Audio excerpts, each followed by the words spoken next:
One more time. Can you lift your hands to Him tonight?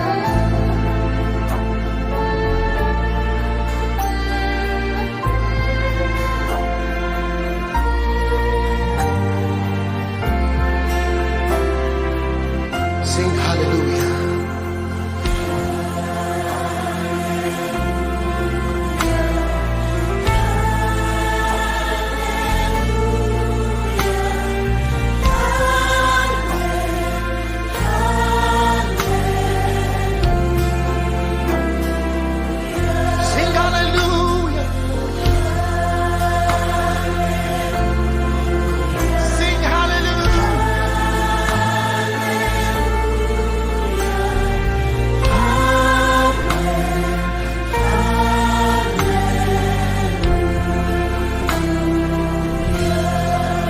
Just worship Him, praise Him, extol Him, exalt Him, bring Him words tonight.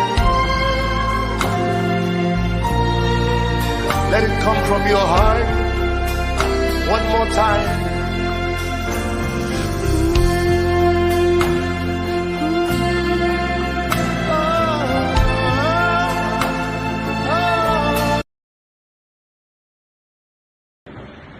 Good afternoon. Good afternoon. My name is Gift Ikechukwu. I'm a member of ATQ community. It's a community where parents bring their tough questions from their children and their teenagers. I've been part of the ATQ community for the past 2 years, and my experience has been remarkable. When I joined ATQ, I've always had this desire to be able to handle children properly. And coming to ATQ, it made me to realize several things.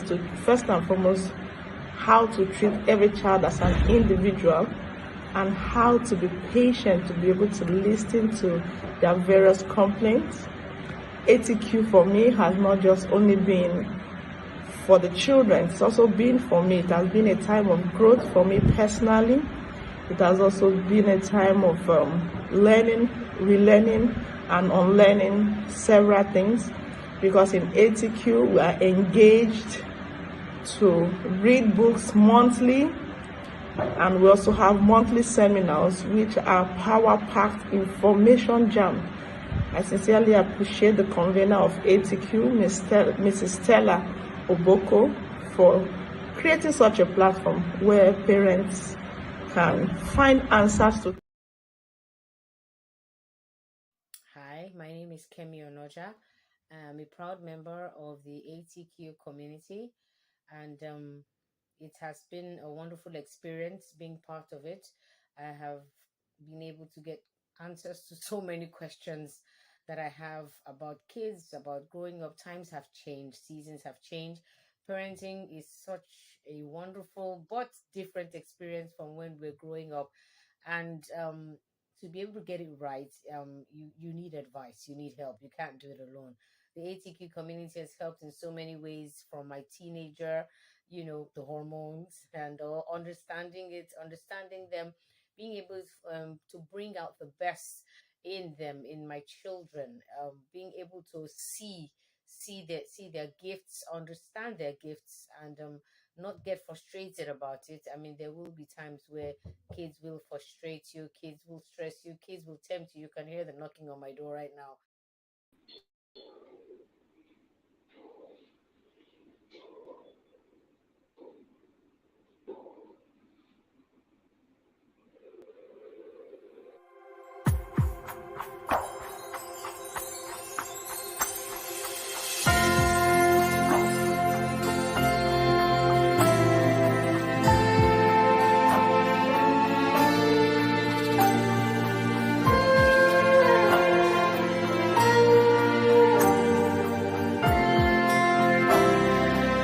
One more time.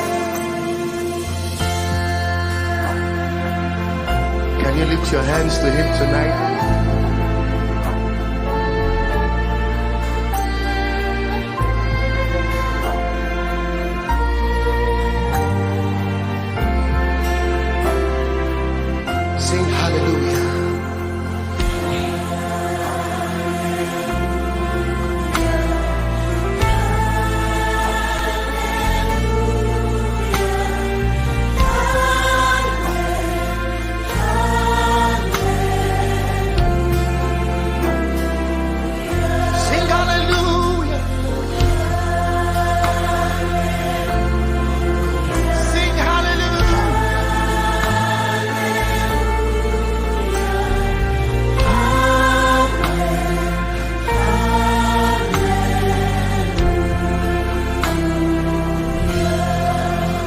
Let's worship him, praise him,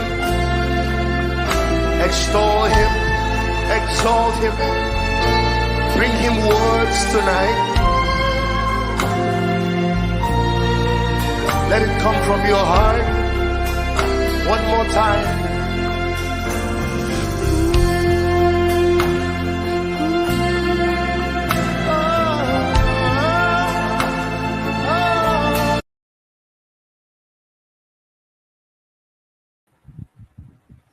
All right, blessed evening, everyone. Welcome to the last session for today, day 5 of the No Conference 2023.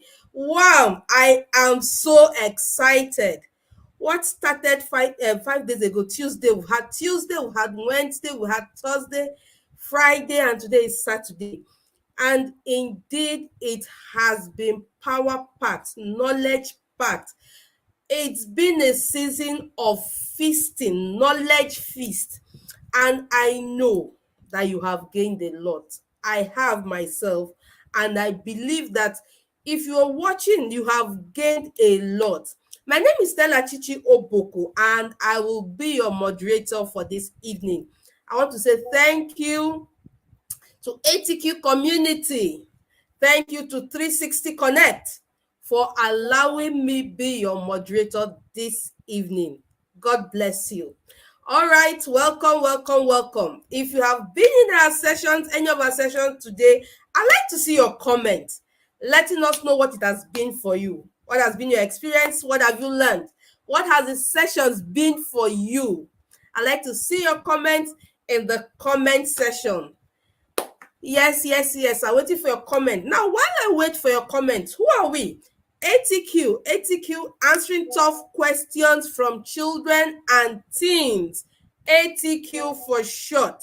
We are a growing community of parents, carers, and trusted and safe adults. Our major goal is to answer the questions children are asking, especially their tough questions, and to have meaningful conversations with our words. We also equip ourselves to be able to handle these questions and these concerns when they come. How do we do this? Through our various activities, through our numerous activities. We have our monthly webinar called How We Do It. That's not a webinar to miss. We also have our monthly book assignment. Yes, we read. And we have our monthly book reviews. Also, a program like this is one of our programs. And we have the SOA conference, which holds in January for our secondary school students. Please look forward to the next one. The next SOA conference will be in January 2024.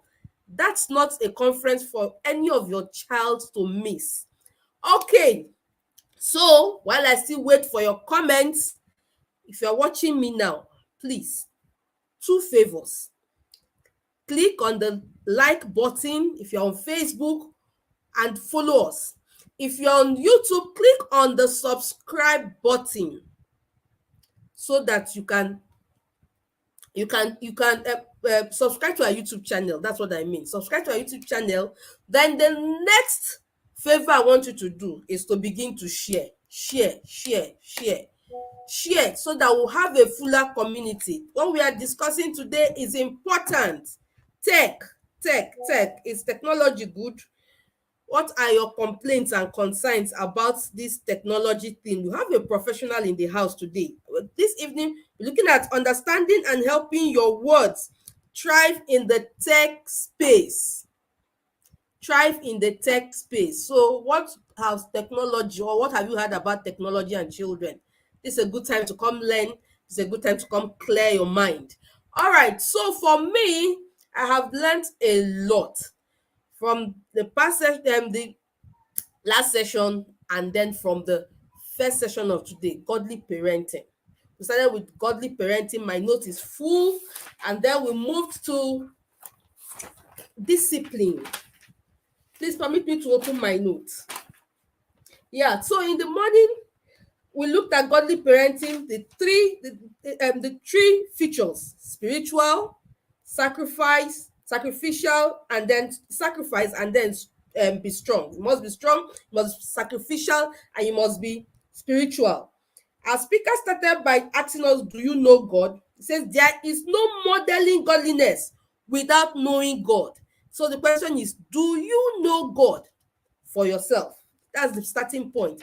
And she went ahead to tell us more and more things. And then this second session, Coach Ade Jones started with telling us about discipline. He says discipline is not punishment. Discipline is not punishment. What is discipline? He says discipline means I should inform, guide, and teach my child. So much gotten, and I know you must also have gotten a lot. Now we clocked 2 on Thursday. ATQ clocked 2 on Thursday, and a lot of testimonies have rolled in from people who have been blessed, and we want to give you, just play a testimony of one of us. Please, let's have the testimony.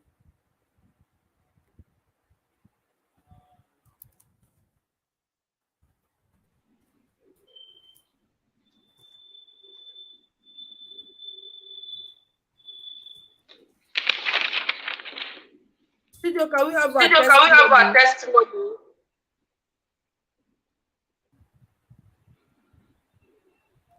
Hi, my name is Kemi Onoja. I'm a proud member of the ATQ community, and it has been a wonderful experience being part of it.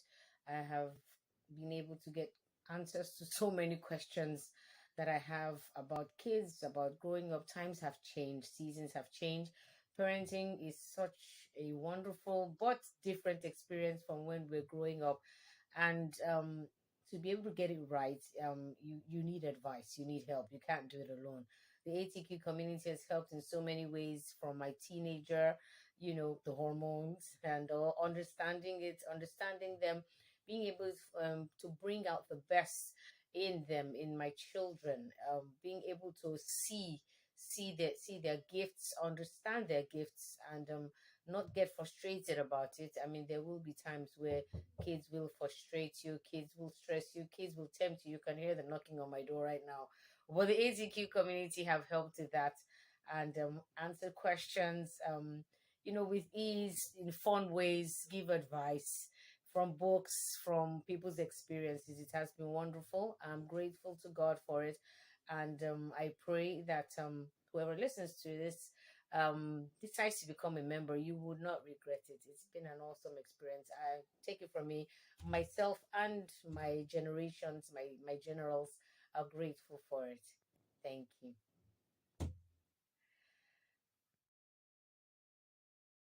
Ways, from my teenager, the hormones, and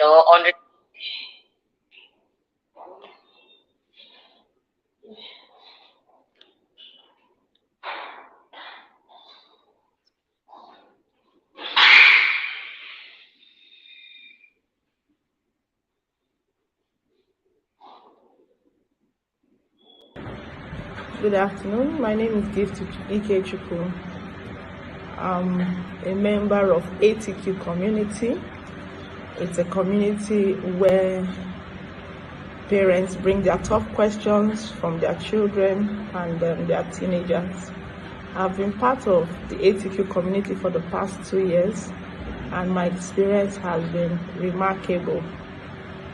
When I joined ATQ, I've always had this desire to be able to handle children properly, and coming to ATQ, it made me to realize several things. To first and foremost, how to treat every child as an individual, and how to be patient, to be able to listen to their various complaints. ATQ for me has not just only been for the children, it's also been for me. It has been a time of growth for me personally. It has also been a time of learning, relearning, and unlearning several things. because in ATQ we are engaged to read books monthly, and we also have monthly seminars which are power-packed information jam. I sincerely appreciate the convener of ATQ, Mrs. Stella Oboko, for creating such a platform where parents can find answers to.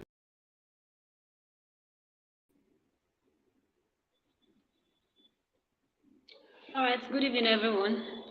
I am Ukeme Obong, and I'll be taking over from Coach Stella.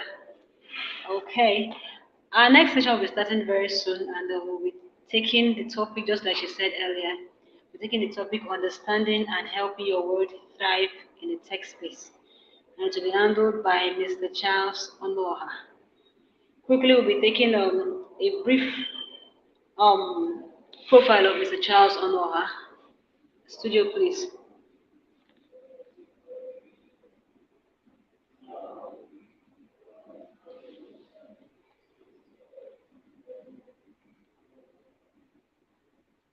Please, can you hear me?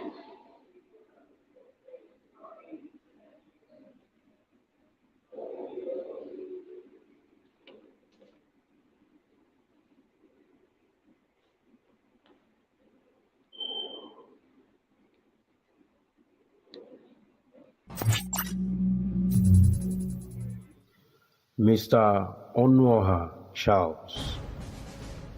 Onuoha Inyinaya Charles is a vibrant speaker, tech coach, serial entrepreneur, and a creative conceptualizer. He is an engineer by training and a scientist by profession, a self-taught programmer and netizen. He has an MSc in computer science and is currently running his PhD in computer security, blockchains specifically. He is an IBM certified application security expert and has hosted hundreds of online seminars and courses. He is the founder and CEO of 6 Point Solutions, an IT firm that is known for challenging conventions and profiling solutions irrespective of the challenge involved. As a senior lecturer and researcher for over 13 years, he has groomed thousands of students in the science of computers and life modeling. He was a youth president for 7 years and coaches youth to find their feet in diverse pursuits in life. He's passionate about young people finding direction and giving value in any way righteously possible. Charles has the gift of words and does not hoard it. You can read his write-ups on livestamp.com.ng. Please, welcome Charles Onuoha as he speaks on the topic, understanding and helping your words thrive in the tech space.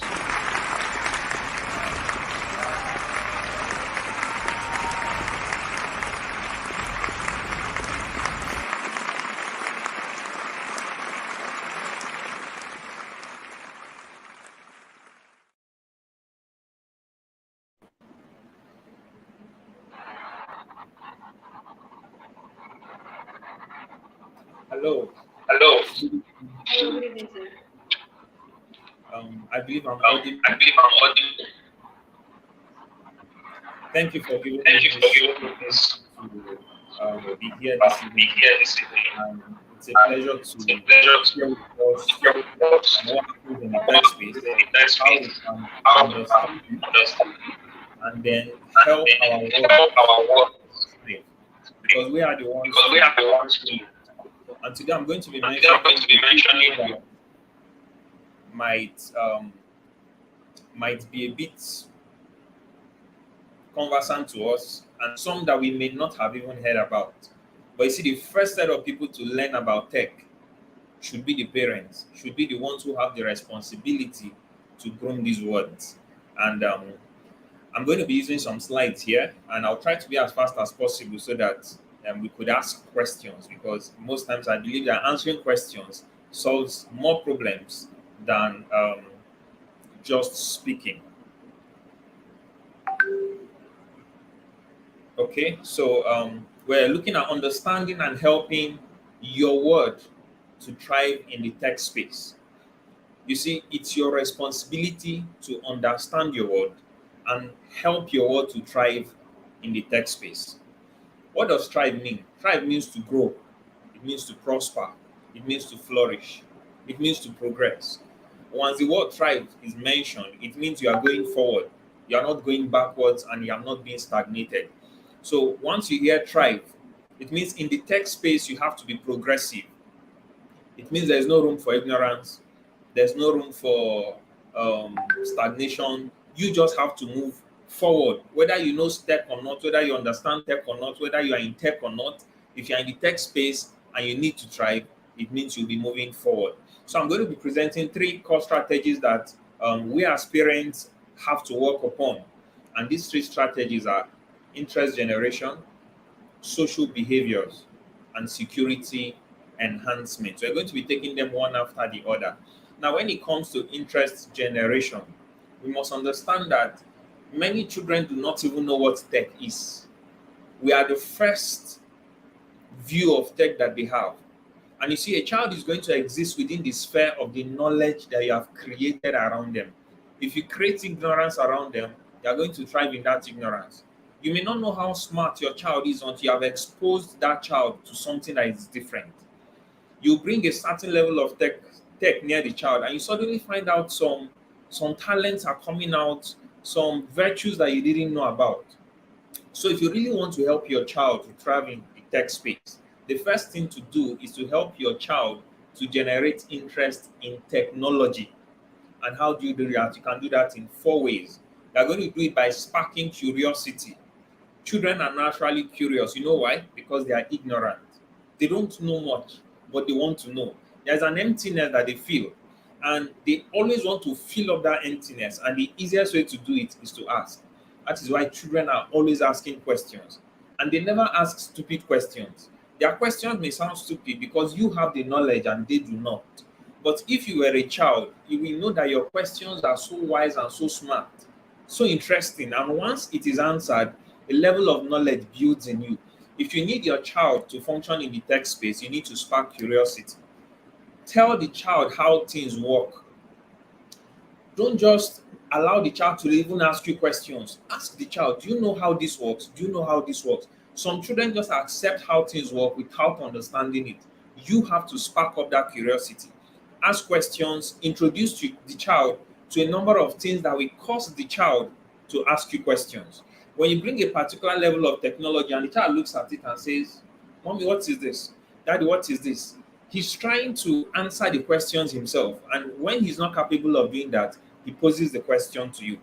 And you see that curiosity you have sparked, you will still be the person to satisfy it. So once your children begin to ask you questions, be ready with answers. Some of us can be so ignorant about tech. Within this the space and the sphere of where your child exists, you are a professor. You are the Mr. or Mrs. Know-all, and you need to answer whatever question comes out of their curiosity. Secondly, mental alertness.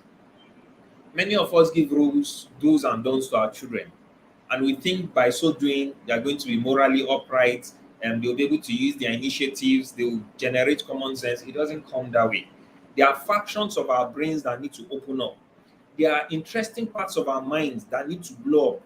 And you see, when you think about games and puzzles do much more than cartoons and movies. Of course, cartoons and movies do they do a lot, but when you have games and puzzles, your child is beginning to wonder why this thing is this way and how it can become solved. And in so doing, he begins to unlock some components of his brain. So when you see a child and you are driving the child away from games and puzzles, you're actually doing more harm as far as the tech space is concerned. Give your child games, puzzles, and as much as possible, play the puzzles and games with your child. Now, these puzzles and games may not be tech based. What I mean is, they may not necessarily be on a technological device. Scrabble, chess games, Ludo, all those things. Games gives you the idea of competition, of superiority. When you win, you are emotionally happy. You are joyful that you were able to beat a particular level, and you say there are different levels. So as your child keeps overcoming those levels, he develops or she develops a certain level of mental awareness that is necessary for the tech space. Now, the third is gadget investment. Some of us don't know about tech. We are scared of tech, and we claim we can't afford tech. So for the ladies, instead of you to buy something that is technologically inclined, You increase your number of pots, you increase your number of spoons, your kitchen utensils, and maybe you buy more shoes and more clothes. For you, it's okay. But when you have a world around you, you must invest in technology, you must invest in gadgets, because your home, your environment is the first introduction that your child is going to have to tech. And it's not just about your phones and your laptops. If you have the money to buy a smart TV, go ahead and buy a smart TV. Teach your child how the remote works. If you have money to buy a smart switch, teach your child how it works. There are some lights that once you get towards it, they have sensors. Once you get towards the light, it brightens up. You see, these little things are things that if you invest in it, it gives your child that understanding that he is within the tech environment. So when he leaves outside there, he's going to thrive because he's no longer new to these things. He won't behave like a fool. He won't behave as if he's coming from the village. As much as possible, please invest in gadgets. And you see, these gadgets are gadgets that you can use to teach your child. And then the fourth way to spark up interest is to relate tech to other fields. Your children and your words may not be focused on technology. Maybe you're interested in music, they're interested in cooking, they're interested in so many other things. If you check the world right now, you'll notice that there is at least a piece of tech, either hardware or software, that functions in every field. So, irrespective of the field that the child wants to function in, you can actually bring in tech and help the child understand. Today, a particular doctor was chatting with me and he said, my child is interested in games and I really want him to do well in games. So I'm thinking of investing in a particular gadget. He was already talking of gadget investment in item 3. Now, the games he's talking about could actually be physical games. Maybe his child likes playing football, but he wants to start from the technological aspect for him to begin to understand football from a console perspective or a computer perspective or a phone perspective. And you know, there are some games you can actually play on your phone. And then when you go to play the games outside tech, you actually do well because tech has taught you some of these things. So irrespective of your field or the field that your child is interested in, let him or her know that technology has encroached into every field. I'm actually putting on a smartwatch, and one day the smartwatch beeped. And when it beeped, my son said, "That it's time for you to go for a walk." I said, "What do you mean by that?" I didn't understand what he was saying. He now took me and said, "See, your watch is telling you to walk." Now, when I was small, I didn't know that watches tell people to walk. You know why? Because my parents didn't have that kind of tech around me. But without telling him what it does, he saw a symbol of a working animation on the wristwatch. He knows he may not know it's smart, but he's close to tech. And you see, it was easy for him to say, your watch is telling you to walk. And it made a lot of sense. That is interest generation. Spark curiosity, create a mental awareness, invest in gadgets, and relate it to other fields. The second strategy that you have to understand for your child or your ward to thrive is social behaviors. You see, this aspect is very important. And no matter how much you introduce your child to tech, if you do not handle this, it's going to be a lot of problem. If you do not handle this, there's going to be a lot of issues. You must teach your child how to create a personal value for himself. We must teach our child how to create personal values for themselves. If not, tech is going to destroy them. Tech is that powerful. Tech can confuse every single thing you have taught a child, and it will do it in the shortest time possible with the best animations you can think of behind the consoling music. And you see, the child will feel that this is the best experience he has had while his mentality is being changed. You must teach your child to create a personal value for himself or herself. You must also teach your child not to value other people's opinion above his own. He shouldn't. Scripture says we should love our neighbors as much as we love ourselves. So loving ourselves is the yardstick for loving our neighbors. But you see, we come to the point where we love ourselves so much, yet our neighbor's opinion is key to us, even much more than our own opinion. If you do not train your child to believe in himself or herself, tech is going to do that, and they will do it the other way around. Once a child is self-confident, I can tell you that a major concept has been established in personal identity. Now, let's look at the aspects of social behavior that we must watch if we want our children to thrive in the tech space. One is self-perception. And these are the attributes and knowledge that the child should have about himself or herself. Then there's self-confidence, that's the view of oneself. There's self-esteem. What is your opinion about yourself? What's your belief? Do you really like yourself? That's self-esteem. And then you come to mood swings, feelings, how his emotions are being tempered with, and probably leading to depression. The first is self-perception. How does your child view himself or herself? You see, when you make your child believe that your child is not smart because he cannot operate a phone, you are sending a message that tells him that he's not perceiving himself as the best of himself, and that is completely wrong. Once it comes to tech, understand that children are excited, very excited. They want the technology to even do beyond what the technology can do. So you need to actually understand how they think. If not, they are going to shout so much that they'll begin to feel bad about themselves. They will feel that they are not good enough to use a phone. They feel that they are too careless to handle a phone. But you must watch these social behaviors, because if you change their perception of themselves in respect to tech, they will want to prove a point to themselves, and it may be a negative point.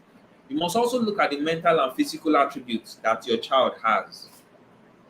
There are some children who mentally, when they are coming up, they are not fast. They don't pick things easily. So when you give them a puzzle, or when you teach them something on the phone, it becomes a bit difficult for them to pick it. Why there are some that pick it easily? Imagine you pick up a phone and you just set a pattern and your child sees it. And the next thing, your child picks up the phone and sets the pattern. And you say, imagine, something I just said now, you're setting it. This is how you learn to be a criminal. Just imagine what I said now. And your child is being smart. But you see, you're already creating a wrong self-perception for that child. He's smart doesn't mean he's going to use his smartness to do anything criminal. And you see, some of these words, you speak them as words, but they attribute it to what they have just done. So they begin to think, so if I can do this, this is how criminals behave. And in 10, 15 years, your child is a Yahoo boy and you don't know what caused it. Self-perception is important. And then genuine self-knowledge. Genuine self-knowledge. Self-knowledge is knowing yourself. There are different levels of distortion of self. Some people believe that people from the north are not as smart as people from the east. And you see, that's entirely wrong. Some people believe that children that go to private schools are smarter than children that go to public schools. It's entirely wrong. Some people believe so many things, and your child also believes something. So you must understand the knowledge your child has about himself. If you are from the core north, and somebody is telling your child you are not smart, that's why you cannot operate a phone. If you are not careful, your child is going to believe it. So you must make sure you encourage your child and give them that self-perception as far as tech is concerned, because the truth is you need a lot of self-awareness to be able to use tech. Self-confidence, these things they are related actually, but they are not the same. Self-confidence, there's an attitude about skills and abilities. Some people believe that boys are sharper than girls. And you see, some parents actually believe this. It's a bit sad. But it's true. And some of us might be victims of this. You keep telling your male words that they are smarter than the girls. Maybe the girls should play with toys, should play with dolls, and the boys should play with, something that looks smarter. It's completely wrong. Yes, girls may like toys, may like dolls, but it doesn't impair their skill or their ability. If you know Canva.com, the number of people used to design graphics and all that is owned by a woman, and that's not just one. There are many women in the tech industry that have done a lot. So when you look at skills and attributes, do not class it by gender. It affects self-confidence.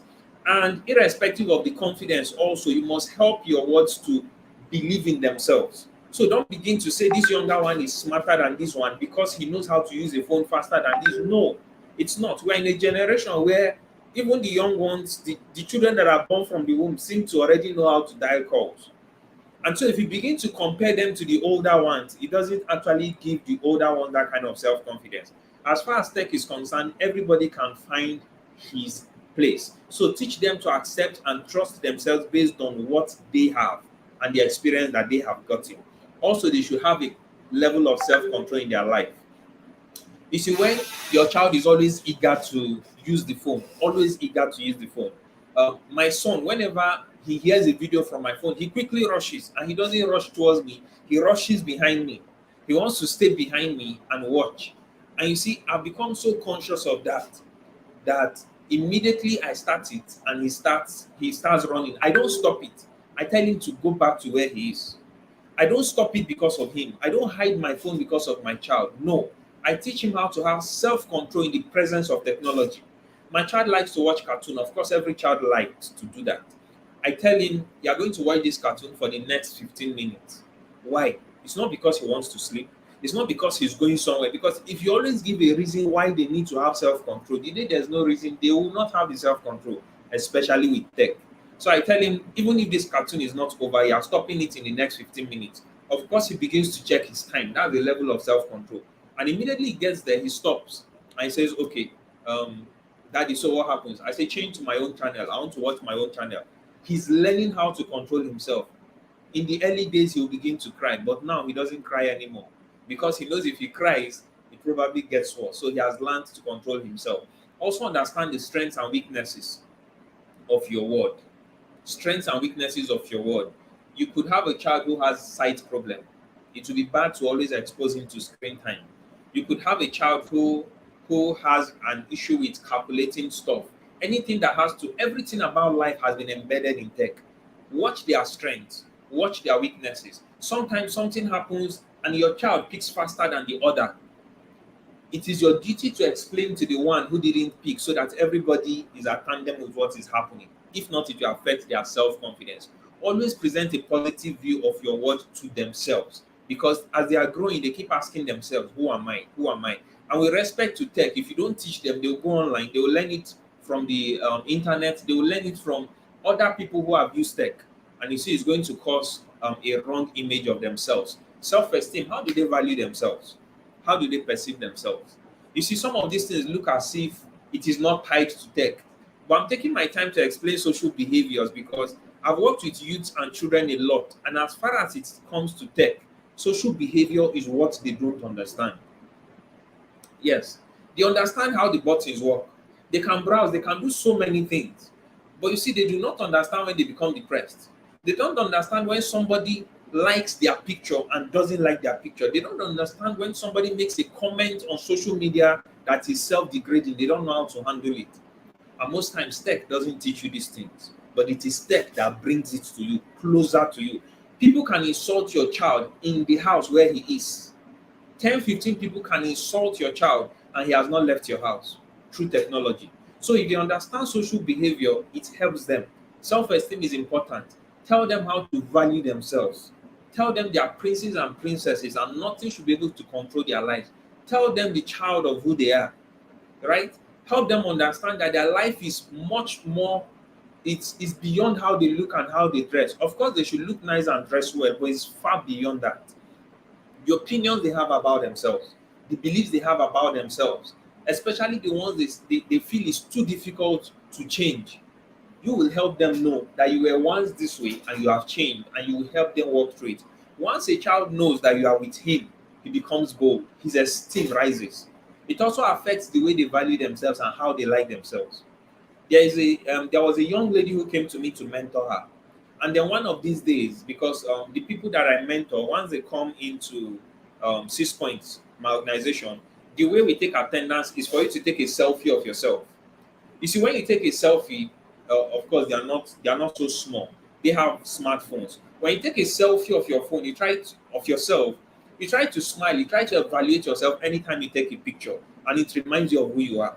So I told the lady, I said, send me a picture of yourself this morning. I want to see you.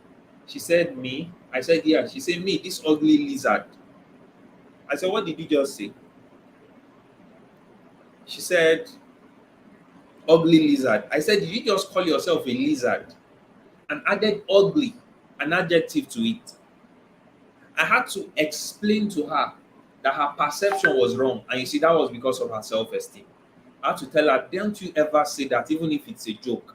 And once they keep saying that and they go online and somebody makes a comment that is close to the negative thing in their head, their self-esteem drops and they get into depression. You must help your youth avoid depression. Because once depression crosses from the emotional level to the medical level, it's not something. Depression is not a weakness you just overcome. It's not something that you just decide not to do. It's an illness. It's an illness, and technology has brought so much depression to young people. Sometimes you hear a young person saying, "I don't even know what this life is all about. I just don't feel like." Trace it very well. There's something that youth has seen online. There's a movie the youth has seen. There is something that is causing that mood disorder in that youth. And if you don't check your words well, social behaviors are going to ruin them as far as technology is concerned. It affects the way they feel, it affects the way they think and the way they behave, and it leads to a lot of problems. It first of all becomes emotional and then it becomes physical. And you see, at that level, I know of somebody who is a child of a pastor. He went online, he bought a gun online, and he committed suicide. His father owns a church.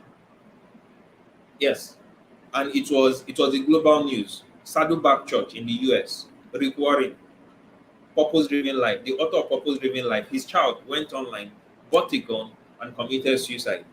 What do you think would have caused it? It was a deep level of depression. If you don't monitor your world's social behavior, tech may take them from us, and it will be a bad thing. As much as possible, watch their normal day-to-day activities. Whenever they begin to say things that don't seem to synchronize with what should be, watch it. And I will explain it when we get to the third part. The third part is security enhancement. If you spark up curiosity in your word, and then you go ahead to monitor the social behaviors of that word, you are doing very well. In fact, you've crossed about 70% of what needs to be done.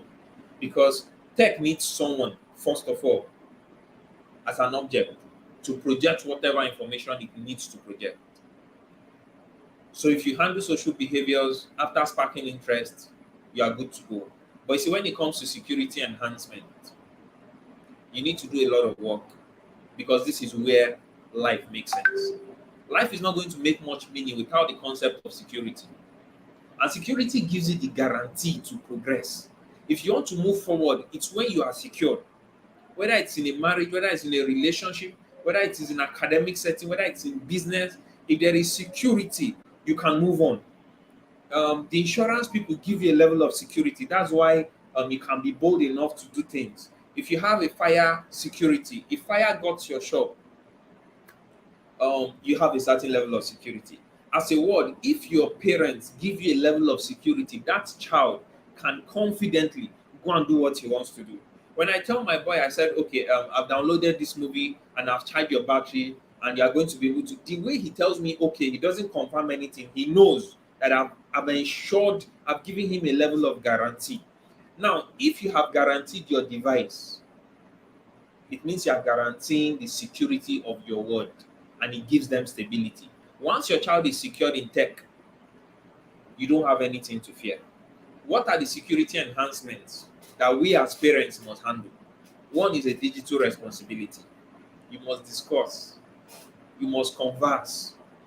There are restrictions, you must set limits and boundaries. You must monitor your words, you must supervise and investigate what they are doing, and then you must track your device. We are going to be looking into details.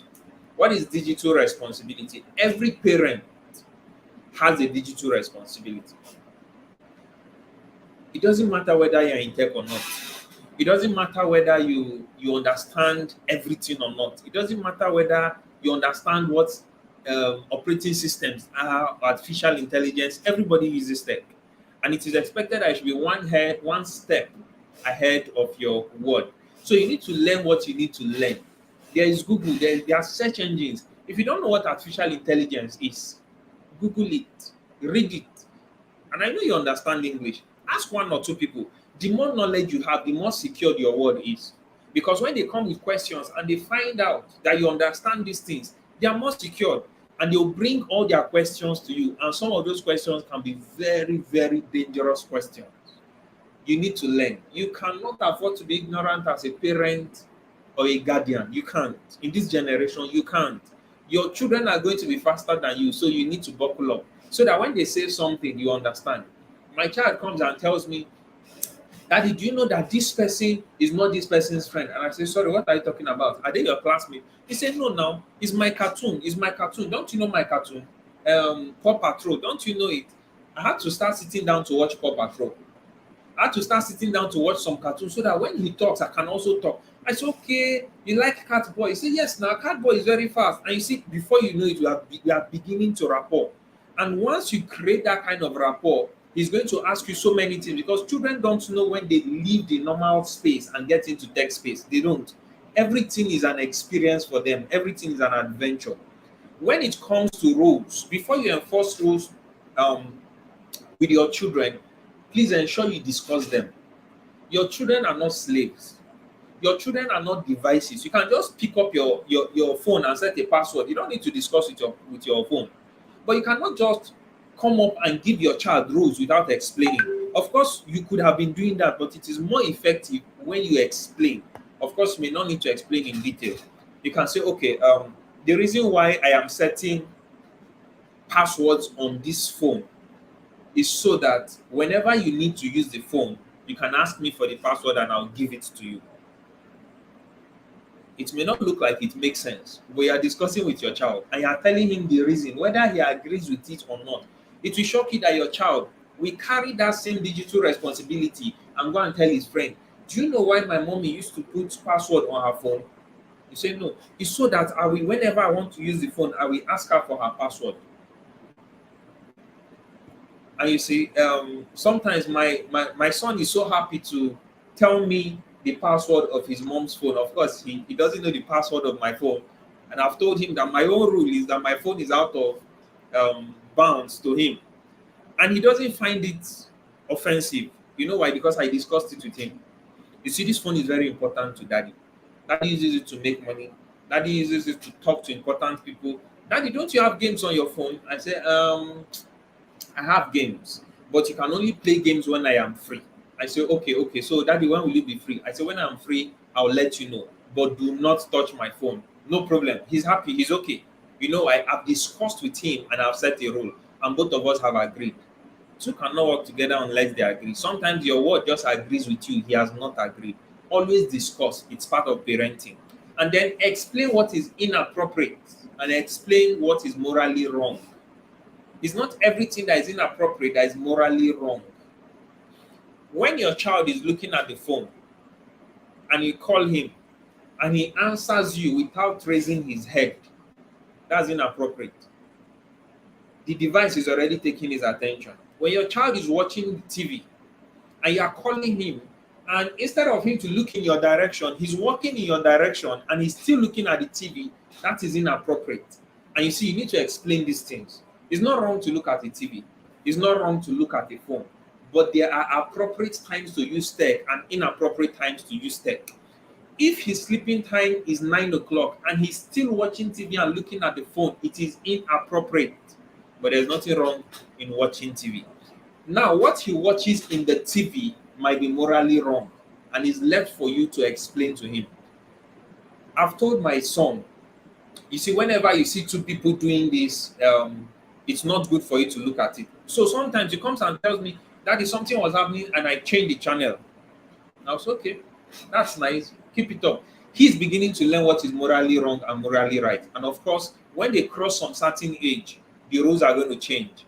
The level of things that we call wrong and right are going to be redefined. But for now, you should know what is morally wrong and what is inappropriate. So when it's inappropriate, do not say it is morally wrong. If not, they will generalize it. And then emphasize the vices and the dangers of tech. It's part of your digital responsibility.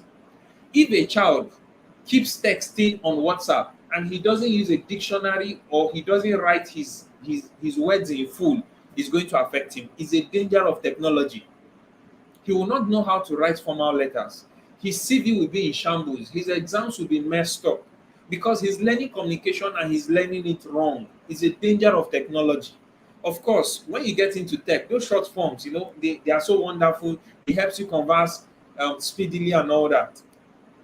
But no, for a child that you are grooming, those are part of the vices of technology.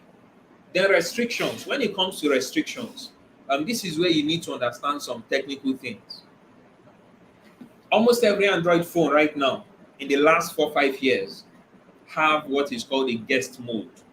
A guest mode simply means that your child can use your phone without having access to your data, your apps, and your information. You can create a special section for him that is called a guest mode. And in that guest mode, you can define the applications he should use. So he's coming in as a guest on your device. So you can actually give him your phone, and without your password, he can open your phone, but he gets into the guest mode and he can operate things that you have allowed him access to. If you look at the way buildings are normally designed, the guest house is not normally in the main house. Sometimes it's outside the main house. And there's a reason for that, because the guest is a visitor. He's not a member of the family. So there are levels of access that he or she is not privy to. The same thing for your child.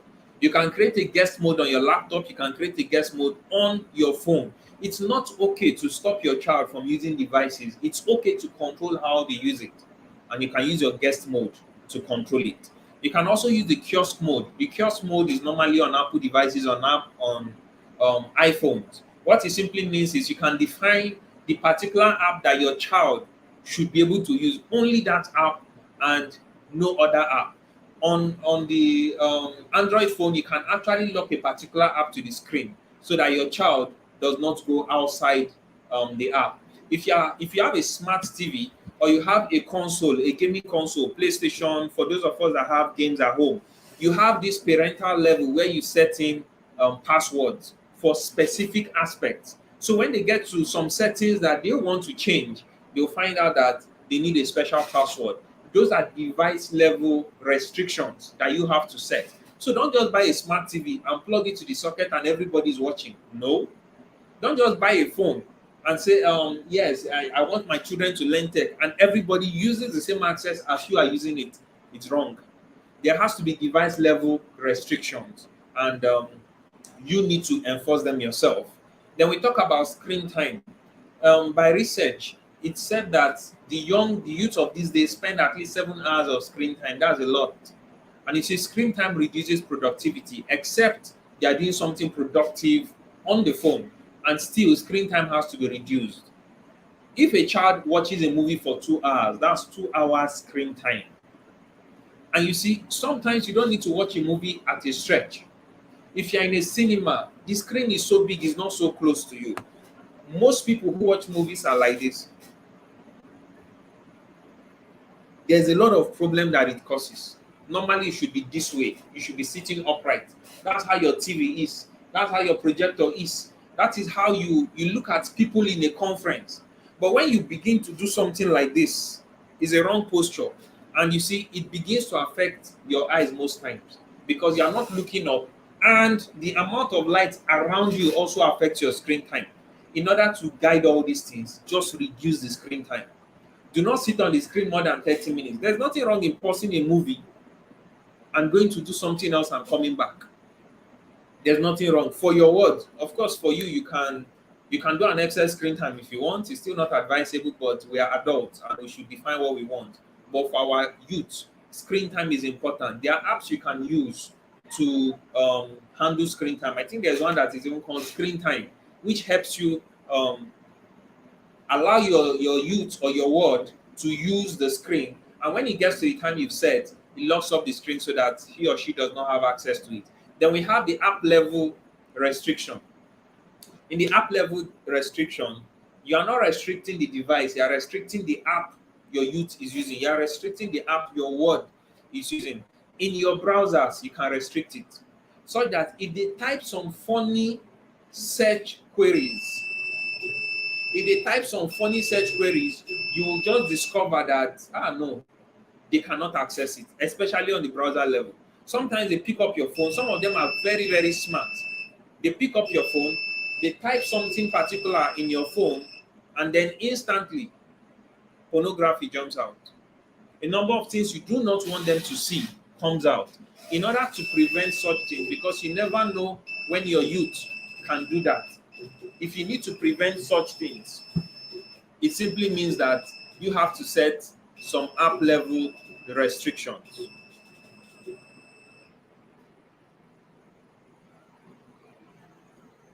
Sorry for that, please. It means that you need to set some app level restrictions. You can have browser installations. There are some plugins you install in your browser that helps you to prevent your youth from accessing such content. That helps your youth that prevents your youth from accessing such content. You could also do your best to ensure that your youth does not overuse some particular apps.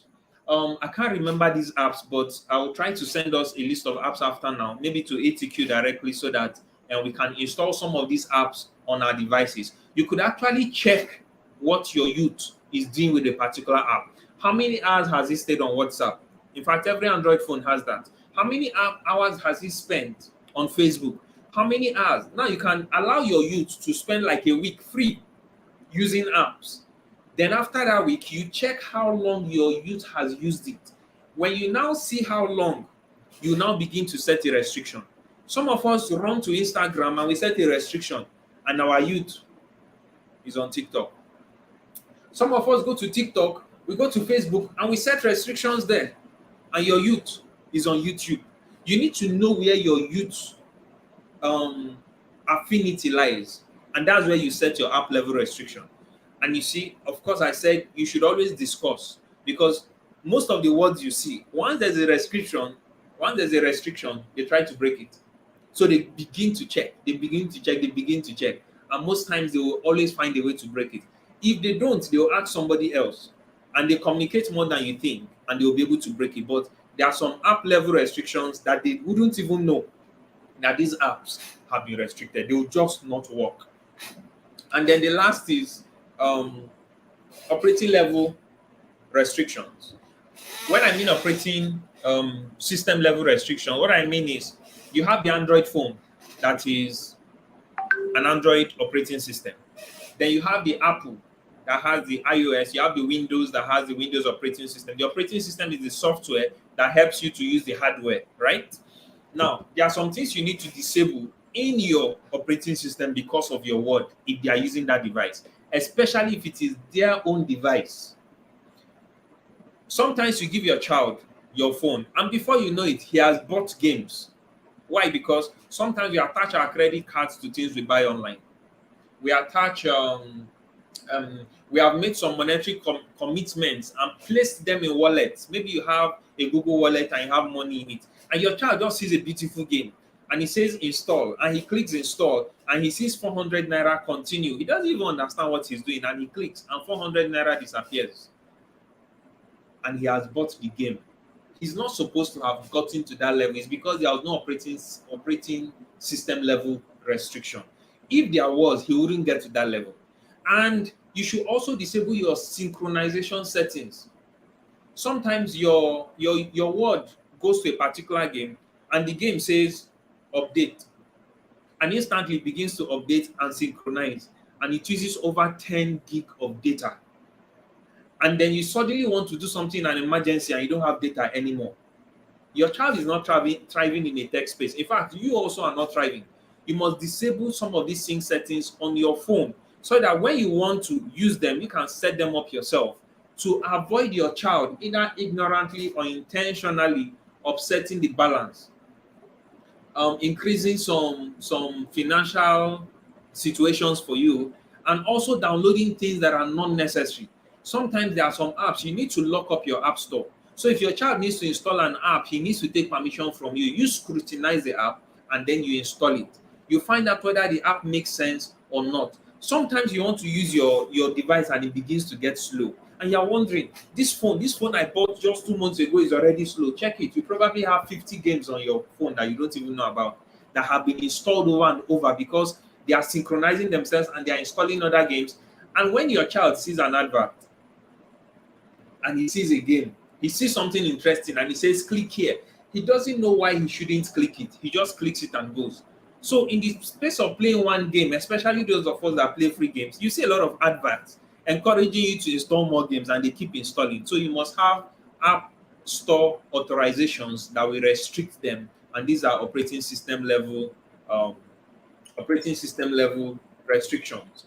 This is the second to the last section of the security enhancement. For those of us that are just coming in, we have looked at how to create interest, generate interest in your word. We've looked at how to handle their social behavior when they use technology. And we're looking at the security enhancement that we need to enforce to ensure that our words thrive in the tech space. Word monitoring, you must monitor your word. How? The apps, I've mentioned them, the apps that they use, the data that they use, and then most importantly, the communication content. I had a young person stay over at my house, and she stayed for about 2 weeks. I was mentoring her. So after the 2 weeks, she started coming with me to the office. And then I asked her to bring her phone. I connected her to the internet, and I said, "What accounts do you have?" She said she has TikTok. I said, "Let me see your TikTok." And I looked at the TikTok, and I saw dancing videos. I said, "You dance on TikTok?" She said, "Yes, that she's just learning the app." And I kept checking. And guess what I saw? I saw the background of my house on TikTok. My parlor was on TikTok. My dining was on TikTok. She danced in my parlor and recorded. And it was on TikTok live for people to view. Okay, I didn't have an issue with that. Maybe it's an environment, nobody knows. And then as I kept flipping, I saw my child on TikTok with her. And I called her, I said, "What is the meaning of this?" She said, "No, that he was the one that was helping her to video on a particular day. And then she just decided to just video him and all that." And both of them were on TikTok. You know what that means?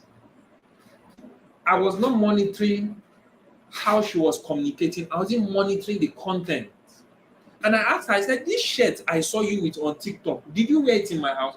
She said, "Yes, that she wore it. It's normal shirt. It's just that she had to pull off the neck to make it to be one hand." And I knew I had a problem on my hands.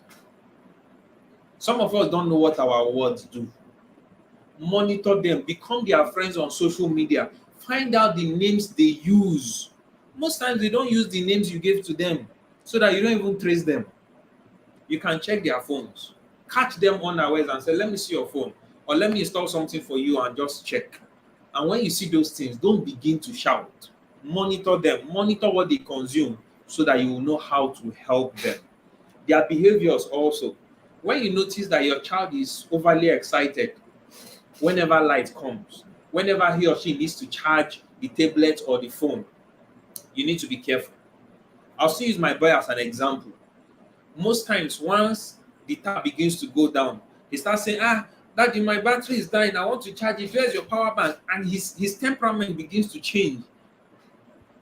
The battery of a tablet is dying, and my son is no longer happy. It's a behavior that you need to check. You need to check it because it starts off as very little, but it gets worse. And then check their language. Sometimes they begin to say things, and you know they've learned it from cartoons, they've learned it from the internet, they've learned it from games, they've learned it from some apps on the phone. Watch those languages that you didn't teach them and their aunties didn't teach them in school. Once the languages change, check their device. I'm saying this because you can't check everything, but there are things you can monitor that take you back to the devices. Also check their desires. Check their mood swings. When things begin to happen like this, call them. Some people are depressed by watching or looking through Facebook or Instagram. They begin to see people who are showing themselves and acquiring a lot of things that they do not have. And young people are beginning to do it. Young people are now having a lot of skits that people are happy with and they are rejoicing. And then you see your mates online doing one or two things and you are not doing anything. And you begin to feel, no, your mood begins to change. Once you notice it in your child, remove the device from your child and bring him back and explain to him what these things mean. If not, that device is going to change the mood of your child and it's going to change a lot of things. You must monitor your words that use gadgets. Those gadgets have infiltrated our lives and worse of their own lives because they are not matured enough to handle it. And lastly, on word monitoring, you must watch their mindset and their faith. This is so important. So important. A number of youths that I have tried to mentor, what is in their mind is what they can do to make money in this generation. I can press phone and make money. I can do this. I can do this. And then they begin to go online and say things that they've not even tested. And yes, they could make money, 20 naira to subscribe here, 10 naira to like, and they begin to feel that they are earning. Nah, it's a mindset that is completely wrong. They feel that success is just knowing how to use a device. They feel that they will blow automatically because they have a YouTube account and people are following them on Instagram. It's completely wrong. I hope you know that some of your children actually celebrate the amount of online friends they have above the neighbors that are living around them. I have 400 friends on Instagram now. And please tell your friends to like, tell them to follow. You know, it gives them a certain level of prestige. It's a mindset that is not correct. It is not correct. And worst of it is, it affects their faith. Many of them don't want to go to church anymore. They want to watch the sermon online. And it has become so bad that sometimes they're even in church, and because they have their phones, they prefer to watch something else. Yes, there are Bibles on the phone, but are they reading the Bibles? And then there are so many preachers online that say all manner of things. And you see, a sermon has to be complete from the beginning to the end. But there are clips and hundreds of clips of sermons online that have incomplete messages. Some of them, when you listen to the complete message, it makes sense. But when you listen to just a clip, it changes his perception of faith. And he says, this is what Joshua Selman said. This is what Bishop Oyedepo said. But it was a clip that he listened to. You must watch.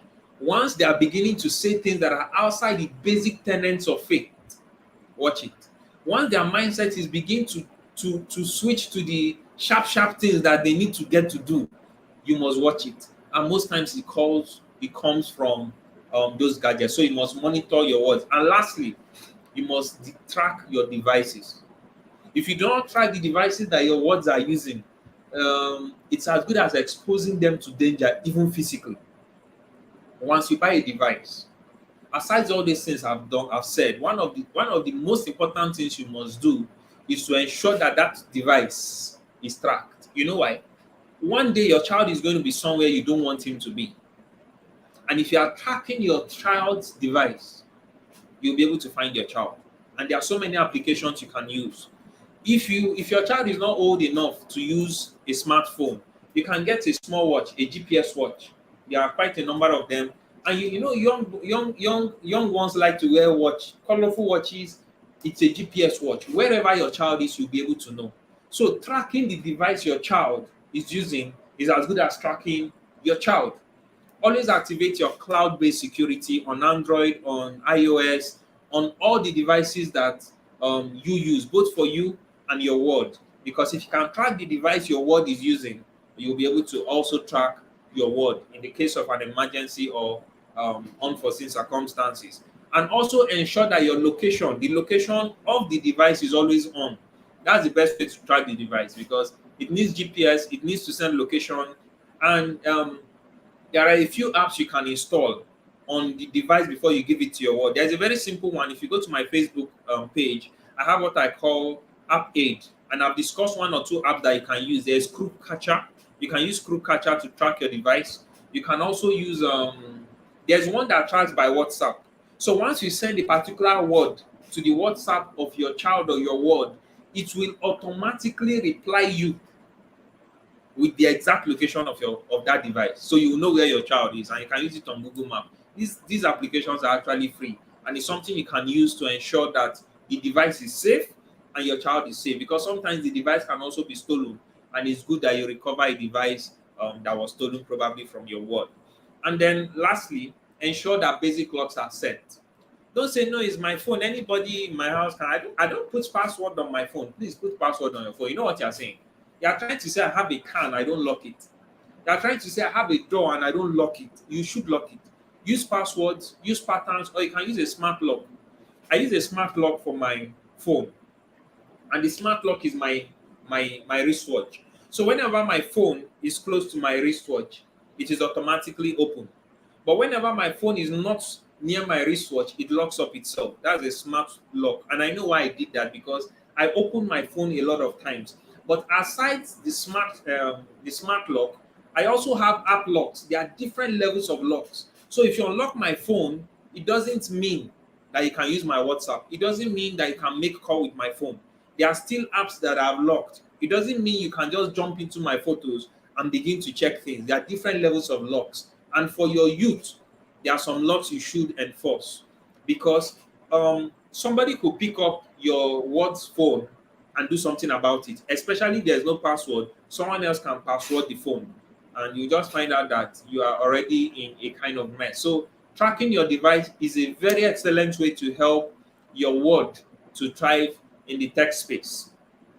We've talked about generating interest, we've talked about social behavior, and we've talked about security enhancement. I want to remind you that in this generation, your child is as safe as you are. If you are not safe, your child is not safe. If you are not secured, your child is not secured.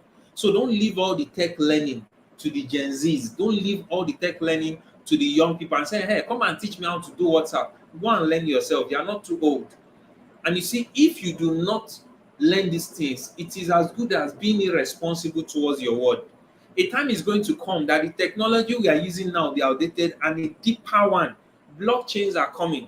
AI they are coming. They are not here yet. This is just the introduction. They are coming in such a level that you will not be able to control it.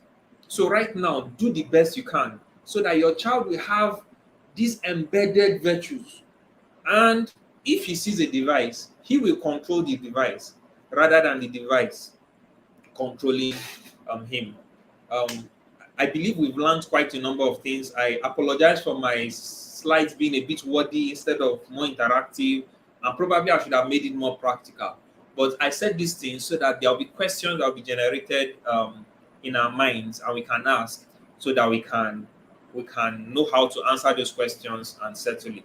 Thank you so much for giving me this opportunity, and I am so grateful.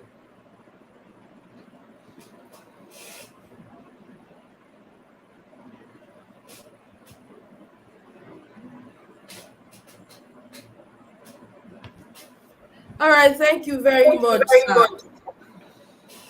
It's really been techy. It really, it's really been techy. Yeah. So if you have followed his teaching this evening, did you get value? Please type in the comment section. Ask your questions. It's time to ask questions. Please let's ask questions. Mr. Charles Onuoha is here to answer our questions. So feel free to begin to drop your questions. What do you want to ask him about this tech thing? Some will say, give your children smartphones. Some will say, don't give, oh, don't give, oh. So many things to it. He has explained a whole lot of why our children,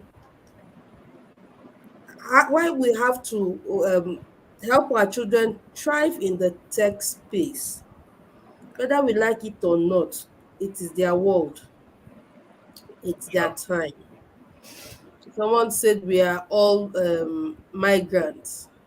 They are the it's their world, their citizens. We are migrants into the tech world because they were born into it. So we can't say no, no, no, no, no, because we can't say no, no, no, no, no forever. Things are just revolving. Everything is becoming more digital than ever. So you have a question, please ask your questions so that he can answer them. He is the professional in this. Okay, while we wait for the questions, I would like to ask. I think this is a personal question. Okay. Um, Gaming. My question is on gaming. There are a lot of. I remember one of the times we had a question on gaming on the WhatsApp group where a child is insisting that he wants to go and work in a game house, and a lot of us said no, no, no, no, no to it. So many of us in the group said no, no, no, no, no. But I know you have a different perspective to that because you have a game house, something like that. Um, can you throw more light on that? Because for the first time, it was from you. Like, okay, it was from you, and then from I think my younger brother, I had that. Why will you say no, no, no to a child going to wanting to work in a game house? And I think I got a little explanation to that. But yeah, you can you throw light to it? What is this game thing? A lot of parents are scared about releasing their children to some um, digital related programs and all of that, especially this gaming one. But a lot of boys are interested in it. So please, can you put a balance to it so that we understand what exactly it is about? Okay, thank you for the question. Now, when you talk about gaming, I want to look at it in two aspects, but I'll focus on one aspect. I'll just mention one. Gaming, computer gaming, using technological devices um, to catch fun, pleasure, challenge yourselves, and play games generally. And then we have the one where people go to bed. You also use technology, and it's gaming. So if someone tells me my child wants to work in a game house, I ask, what do they do there? They say they just play games, adventure games, football with computer consoles and game pads. I say, okay, that's nice, that's nice. Then I'll begin to counsel that child or the parent. But if you say my child wants to work in a betting house, the answer is no. It's a complete no. Is technology being used there? Yes. A wonderful technology, very, very smart and artificial intelligence based technology. But you see, the concept of betting destroys the virtues that we need our children to imbibe. It gives them the idea that they'll get rich quick. It gives them the idea that life is out of luck. You don't need to work hard. You can gamble it and you will get it. And if you don't get it, just keep gambling. Keep gambling. You will get it. And if you don't get it, look on to those that have gotten it and be encouraged. And you see, when you begin to think that way, you are no longer balanced.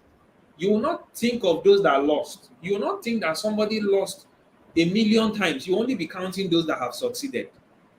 And you wouldn't know that this is a business. Whoever is running the betting platform is richer than you. You cannot be smarter than him.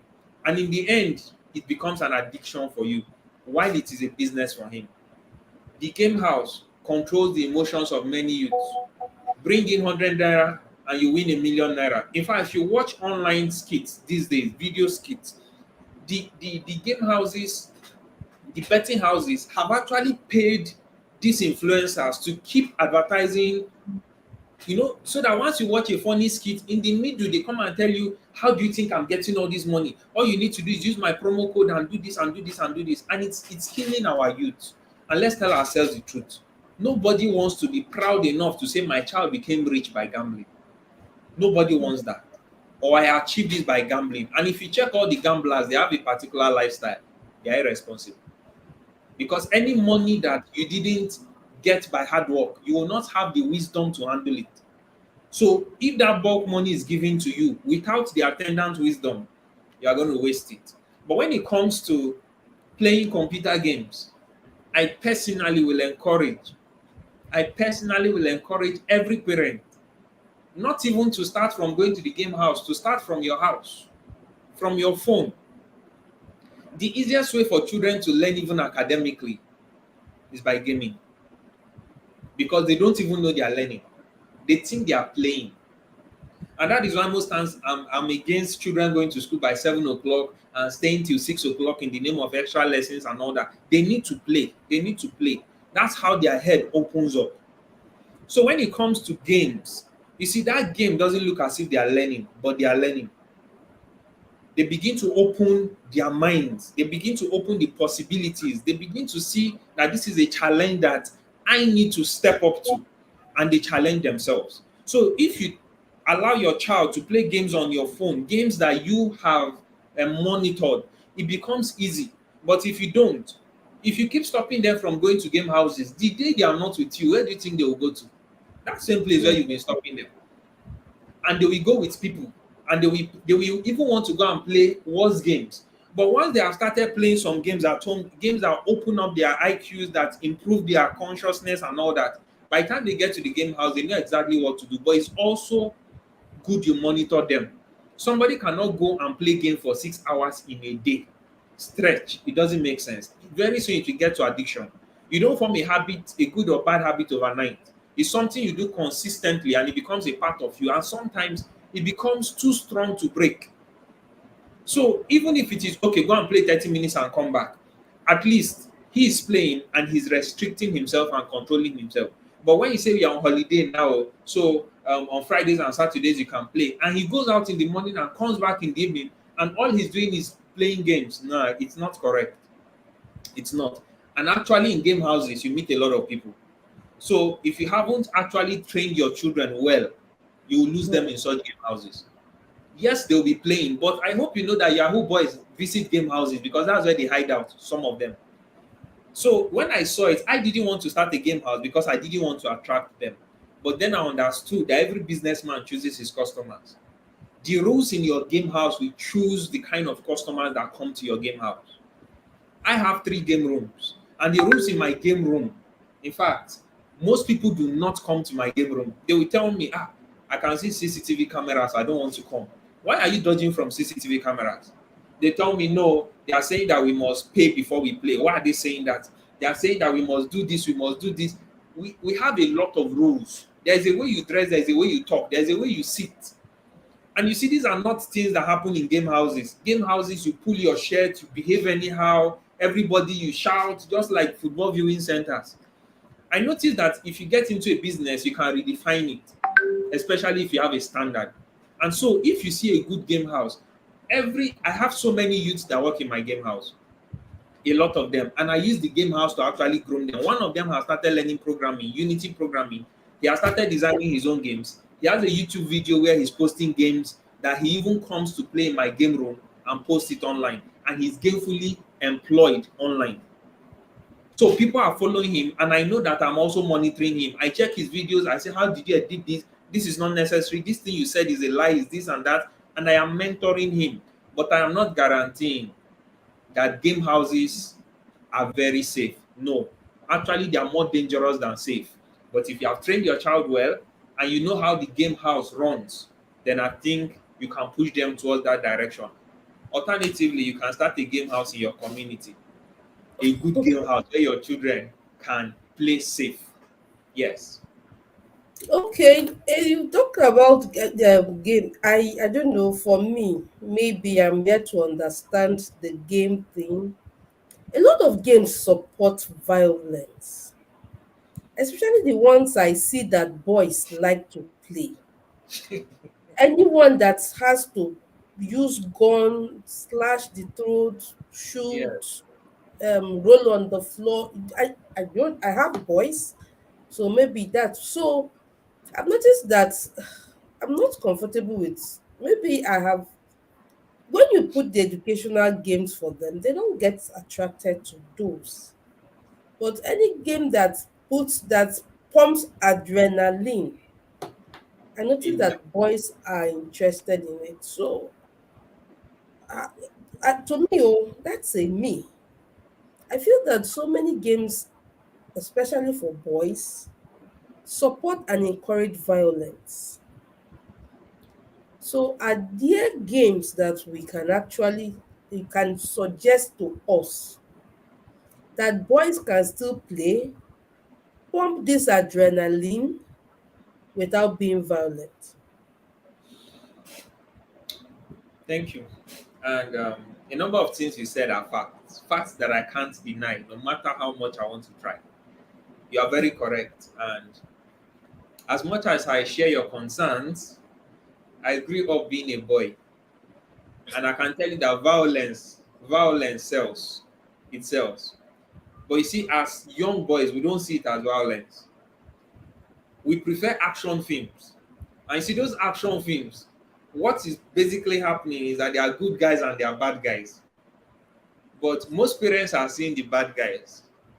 They are not seeing the good guys. Once you see guns, you think of criminals, but there are also soldiers, there are policemen, there are law enforcement that use guns. And guns are not necessarily bad, but how they are used. Now, if you have trained your child to shun violence, and you have pointed him when he's growing that these acts of violence are not correct, he will know. And even when he's playing a game, if he becomes too violent, he will leave it. But most times, if you see those games reward you not for being violent, but for destroying an enemy, for conquering a challenge. And so, what I will advise is if you really want to keep the boys away from the games that promote such things, then you need to create another standard for them. You need to give them games that challenges them in the violent games, in those games that look violent.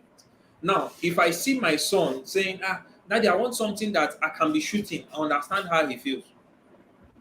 So let's go and shoot some other things instead of shooting human beings. I look for games that probably shoot arrows, games that you can just use your finger or a ball. You can shoot as many things. And I tell him, if you cross this level, this is what I'm going to give to you.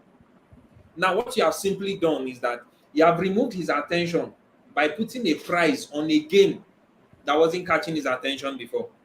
And because he wants to win whatever you've given him, he concentrates on that game. And the more he plays that game, the more he understands why this game is important. Now, there are two boys in my shop who are gamers. And basically, what they do is they play football. These boys are crazy about football. But they do not leave, one leaves his house to go and watch, but one doesn't leave his house to watch. And most times they can watch it on their phones these days. But you see, no matter how passionate they are, I try to channel that their passion and I ask them questions. Why do you think Messi is better than Ronaldo? You say, no, that Messi is. I say, are you seeing that one person is skillful and one person is talented? I change the lesson they are learning from the game. The next day they look at the game, they are seeing something different. So if you look at those violent games, those games you think they are violent, try and tell them to teach you how to play it. By the time they ask you to teach you, you will understand why they are reasoning that way. And then you'll be able to control them because you see, no matter how much you want to keep your children away from some of these things, a time is going to come, you can't always be with them. So the best thing to do is to help them to understand horror movies, movies that involve suicide and killing human beings and all that are not good for your psyche. There are movies that have to do with investigation, people cracking puzzles and all that. Now, if you don't know those movies and those games, how do you think your children are going to listen to you when you tell them to stop this game? So you also need to do your research, come up with games as an alternative. So when you are telling them, I don't want to see this game on my phone, remove it, install this game. Also, try to see if you can sit with them and recommend those games for them, because when you tell them what is wrong and you don't tell them what is right, you are still leaving a vacuum somewhere, which they will still go and feel, and they may feel with the level of knowledge they have, and they will still bring in those games. Most importantly, those games are introduced to them by their friends, either online friends or offline friends. So if you still have to know what to do, it simply means that you have to go through these things that we have discussed this night and help your child. Some of them like those things, but if they see it real life, they really cannot handle it. Personally, we love to shoot guns. If you give us wood, we will make gun out of it. If you give us paper, we will make gun out of it. And actually, I have bought my child a gun, a water gun. He puts water in it and he shoots and I shoot. And we are joking about it. But you see, I try to explain to him that this thing we are doing is for water to touch us. It is not for bullets. Tomorrow he may want to be a soldier, but he knows that since I was shooting gun with him, I am an authority in the gun, and I can tell him when to shoot and when not to shoot. But shooting guns actually is not bad. But anyway, It's not bad. It depends on what you are shooting. I want to see if we have comments. I'm trying to see if we have any comments. Okay, someone is waving. Okay, it said hand pink wave. I think the person is saying hello. Okay, so I learned a lot. Please, you go watch. We can't be parenting digital children and be working in analog and be Not at thinking analog. It won't work. It will outsmart you and We won't lose our children to anything. The same questions I also want to ask related to even porn.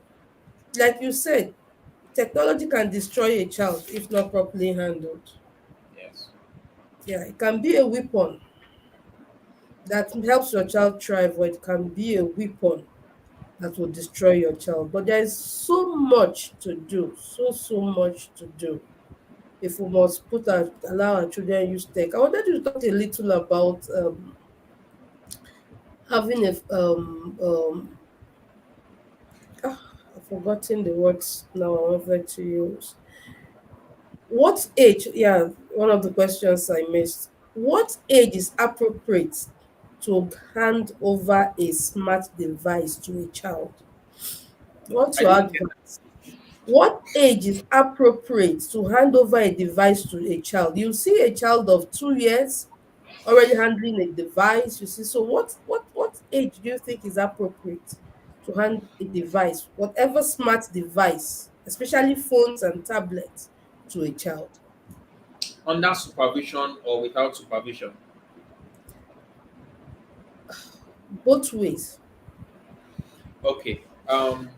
Without supervision, or with supervision, the age is going to be younger with supervision. Because let me give you a scenario. You are alone with your child in the house, and then something happens to you. Maybe you faint. Maybe you faint. You are physically unconscious. You cannot be reached. If your child does not know how to use that device, something wrong may really happen. There are some things you teach your child, but you don't entrust into your child. It stays as knowledge, not really experience. My son knows how to pick calls.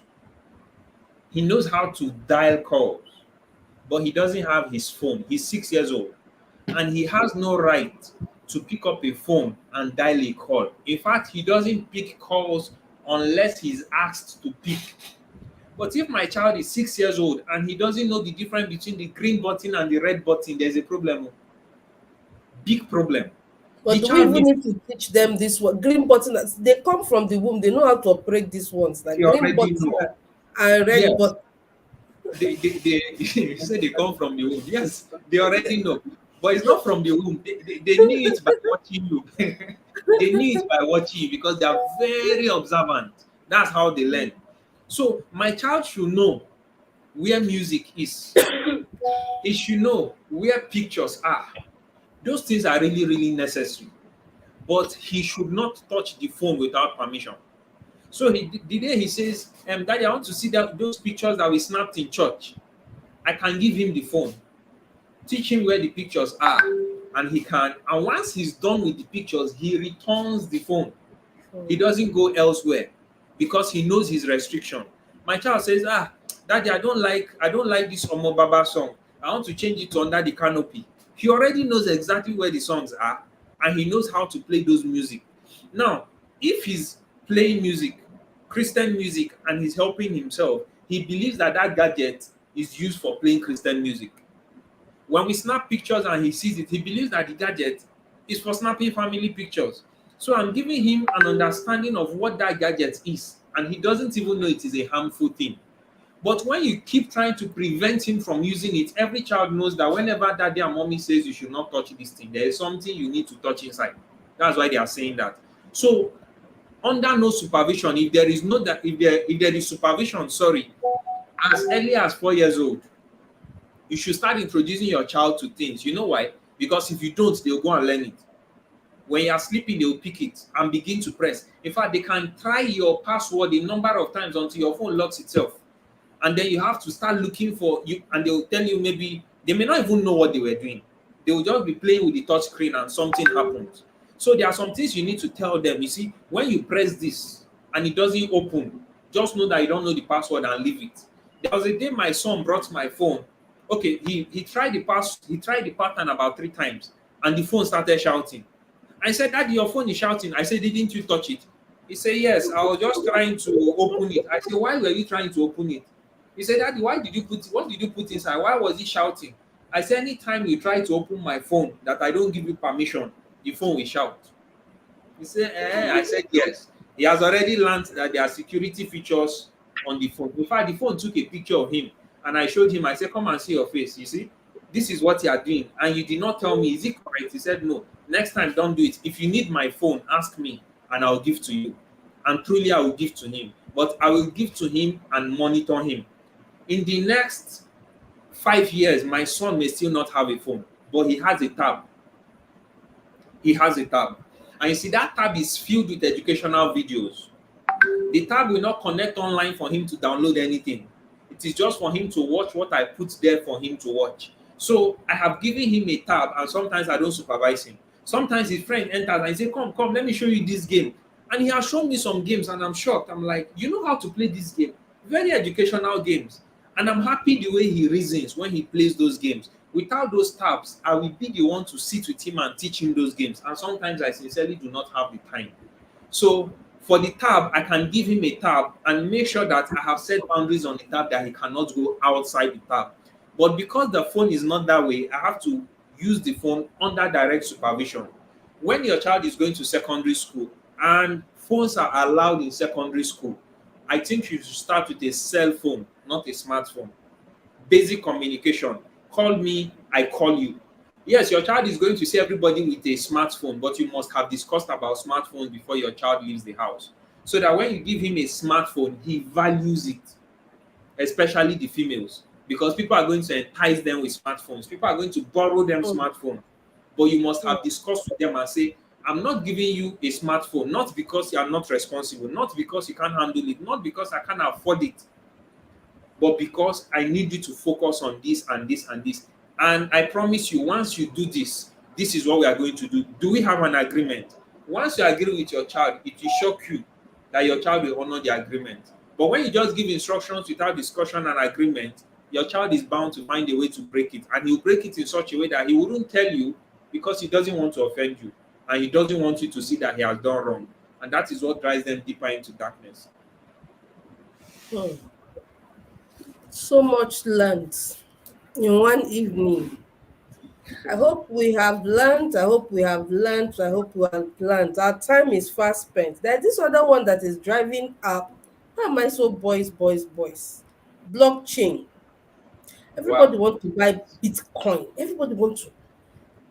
Sometimes I remember somebody once asked the question. I don't know if that question was posted on ATQ, but it was that my son says he wants to do Bitcoin. Is Bitcoin not Yahoo? I know that it's not Yahoo, but what is it? What is it about? Blockchain. Okay. I'm actually reading my PhD in blockchains. And I didn't choose that field because I just felt I should. I chose it because I know it's the future. I chose it because I know that a lot of youth are confused in it. I chose it because I know that even the tech world is confusing a lot of people. So I needed to research into it and understand what it's all about. Blockchain is not Bitcoin. Blockchain is not cryptocurrency, but blockchain is the technology on which Bitcoin runs. So blockchain it's more like a database where you can store information and exchange information without a third party sharing in it. Now, the financial sector jumped into blockchain earlier than every other sector. And they were able to create what we call tokens, otherwise called cryptocurrencies. They're actually currencies that are secured by cryptographical hashes. Cryptocurrency, they are secured by cryptography, so you cannot easily break it. And since they are software tokens, it's not something you can see. It's like the way you transfer money from one bank app to the other. You are not seeing the money, but you know the value of what you are transferring by the amount. So when you come to cryptocurrency, it's about the same thing. It's just that it doesn't function within the bank environment. So the bank does not know who is transferring what. And once a group of people accept a currency, it is accepted. In Nigeria, all of us accepted Naira. And that's why we are using Naira. So if you bring another currency here, even though it is another country's currency, they may not accept it, but it's currency. So a group of people, the digital people, have accepted cryptocurrency. And that's what makes it valid. And whether you like it or not, it is a valid currency. But because of the features of that currency, it is normally used by people who are not doing things that are transparent. Because you're anonymous, you can send it without being traced, and you can send huge amounts of money embedded in cryptocurrency. Now, when a youth tells me he wants to get into cryptocurrency, I understand that most of them don't know what they are saying. Because you see, that aspect of computing is quite tough. And since it is a bit recent, it is an aspect that is not as simple as having a software that you operate. It's not as simple as a database you can start. It's not as simple as graphics that you can create yourself. You need somebody to walk you through it. But what is driving every youth into cryptocurrency is the desire to make money at an early age, nothing more. Nothing more. If they understand the technicalities behind cryptocurrency, they will not venture into it. And that's why many of them do not understand the technology. They just do the buying and the selling. So they just buy a cryptocurrency, they hold it. When they think it is cheap, they sell it off. And they feel that, yes, we are now business people. I have so and so amount of coins in my wallet. I have this, I have that. It is the idea that as young as I am fending for myself and I have some money that is personal. That desire to be independent is what is driving them. It's not the desire to understand technology. If they want to understand technology, they'll start from the rudiments. And blockchain and cryptocurrency are never the rudiments of computer science or computing. No, they are not. So a number of them, it is greed that is driving them. It is the desire to make wealth at an early age that is driving them. And it is the peer pressure. Everybody's in cryptocurrency. Call them and ask them to explain cryptocurrency to you. You'll be shocked that they don't understand it. Even when they tell you some things, it's just because you are more ignorant than they are. That's why you think that they have knowledge. But they really don't. And all they do is, how much is this coin? Just buy it and keep. Or just keep entering this app and keep mining, and your money will keep increasing, and they keep doing it. Ask them where they can sell these coins.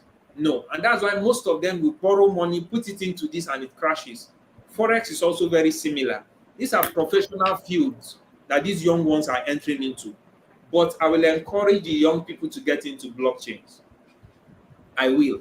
Because blockchain is the underlying technology. And if Africa is smart enough, blockchains would have solved over 90% of our problems because technology has taken over. The election we just did, if we had used blockchains, we will not hear all these rigging stories. No, we will not. If we have used blockchains in academics, we will not have issues with transcripts, with falsification of results, with identity of students. If we have blockchains in our employment, we will not have ghost workers and all that. So blockchains is a technology that stores data that you cannot tamper with. Once the data is there, you cannot manipulate it. If your JAMB result is on blockchain, you can't change it, no matter who you are paying. So I will encourage them to get into blockchain because that is actually the future of technology. And many countries are already into it. Nigeria is just starting. But in the next 5-10 years, anybody who is in blockchains is going to be in charge of a lot of things. A lot of things. And it comes with a huge level of responsibility too. Okay, at least I dragged Mr. Silas out with this. Oh my God, I think this is his line. He also does a lot of things around that. As we want to close, questions are coming. Maybe I wish we had more people. Some people want to go to church. I believe they will watch later. I wanted to ask about robotics and all of that. Oh, somebody is saying, thanks so much, sir. Very educative. Wow, thank you so much, Tracy, for this comment. Robotics, AI, Mhm. they're not the same. Are they the same? They're not, No, they right? are not. No. They are not the same. But lots of adverts encouraging children to go into robotics and all of that. What's your Yes. encouragement? And then I think I'll now be quiet for you and Mr. Charles to finish the conversation before we go. So robotics, what's it about? And then the AI. I see people encouraging children to go into such. How does it help build them? Okay. For robotics is simply an implementation of some high level of computing technology, machine learning, artificial intelligence, and a number of programming techniques also, instructional coding that enables inanimate objects to behave like they have an independent mindset, but actually they are being controlled by sophisticated instructions that have been given by uh, programmers or people who desire to get those robots to do exactly what they want. And yes, human beings use a lot of machines, and the machines are basically hardware, and then we also focus on software. So for robotics, it's because it's the hardware implementation. If you want to design a car, if you want to model a laptop and all that, when you see how these things are designed, you know that with the level of accuracy and specificity, human beings may not be able to get it to that point. And they will not be able to do it without getting tired, without getting angry, without getting um, famished, right? But you see, when you have robots doing these things, they are not thinking. They are just following instructions. Power them, tell them to do it, and they can vomit 100 cars, and all the cars are the same. If there's a fault in one car, every car has a fault. But you see, if you just ask a human being to cook the same dish 10 times in a row in a day, the first dish will taste different from the last dish. Why? Because we don't have that level of accuracy and sustenance. And with the way human beings are beginning to demand a lot of things, without robots, production will not be met. Why will I encourage the youth to get into robots? Robots use AI and they use machine learning. And it has gotten to a point that they do not just dwell on the specific instructions that have been given by the programmers. They've been programmed in such a way that they themselves can learn from a particular data. So you can actually use a delivery robot to keep collecting data from Jumia. And then that robot is beginning to analyze with the software component that 90% of the people that are asking for power banks are coming from the north, just from that data. So the robot already knows that the northerners do not have light. Based on that, nobody told him, nobody taught the robot, sorry, I don't need to use him or her.